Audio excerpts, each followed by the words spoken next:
Kolla Nehri kıyısında kar diz boyu. Bir Sovyet askeri dürbününü beyaz ormana çeviriyor, hiçbir hareket, hiçbir ses yok. Sonra yanındaki yoldaşı, tek bir kurşunla sessizce yere düşüyor. Bu ormanda saklanan tek bir adam, koca bir orduyu haftalarca oyalayacaktı. Onun kim olduğunu, nasıl hayatta kaldığını ve düşmanlarını nasıl felç ettiğini birazdan öğreneceksiniz. 30 Kasım 1939. Sovyetler Birliği, 4 kat büyük bir orduyla Finlandiya'ya saldırıyor. Finliler sayıca çok azdı ama kendi topraklarını, kendi soğuklarını çok iyi tanıyorlardı.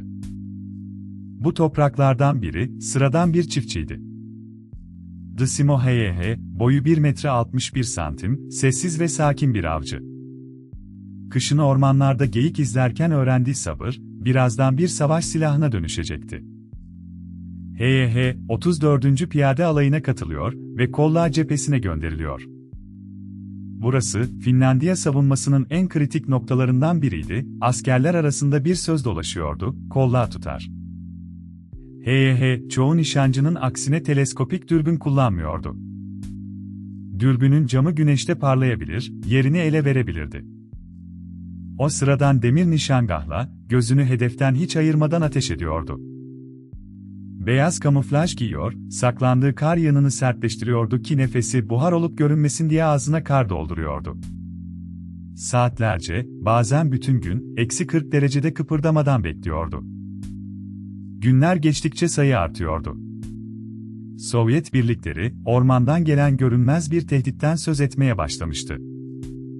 Ama kimse onun tek bir adam olduğuna inanmak istemiyordu.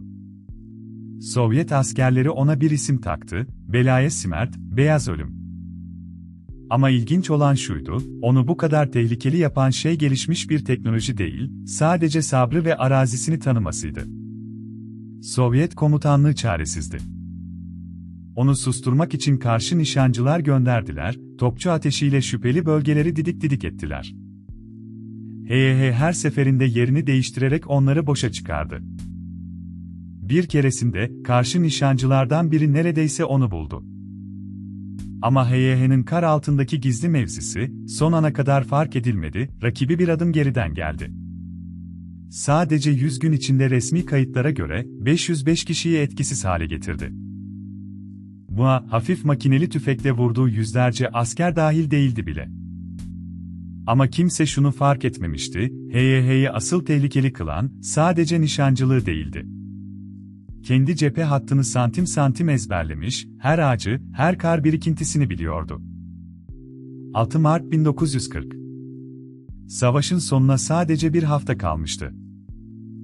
Bir Sovyet askerinin patlayıcı mermisi, Heyhe'nin çenesine isabet etti ve onu anında yere serdi. Yoldaşları onu kar üzerinde sürükleyerek kurtardı. Heyhe günlerce bilinçsiz yattı, kimse hayatta kalıp kalmayacağını bilmiyordu. Yüzü ağır şekilde yaralanmıştı.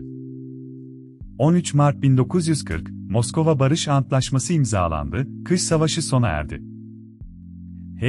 Tam da o gün ayılıyordu, savaşın bittiğini bile bilmeden. Yaralarından kurtuldu ama yüzü kalıcı iz taşıyacaktı. Savaştan sonra sessizce köyüne döndü, av köpekleri yetiştirdi, çiftçilik yaptı ve 2002 yılında, 96 yaşında hayata veda etti. Bugün Kolla ormanlarında rüzgar hala o kar yığınlarının arasından geçiyor. Sıradan bir çiftçiyi, tarihin en korkulan nişancısına dönüştüren şey neydi sence, silahı mı, yoksa sabrı mı?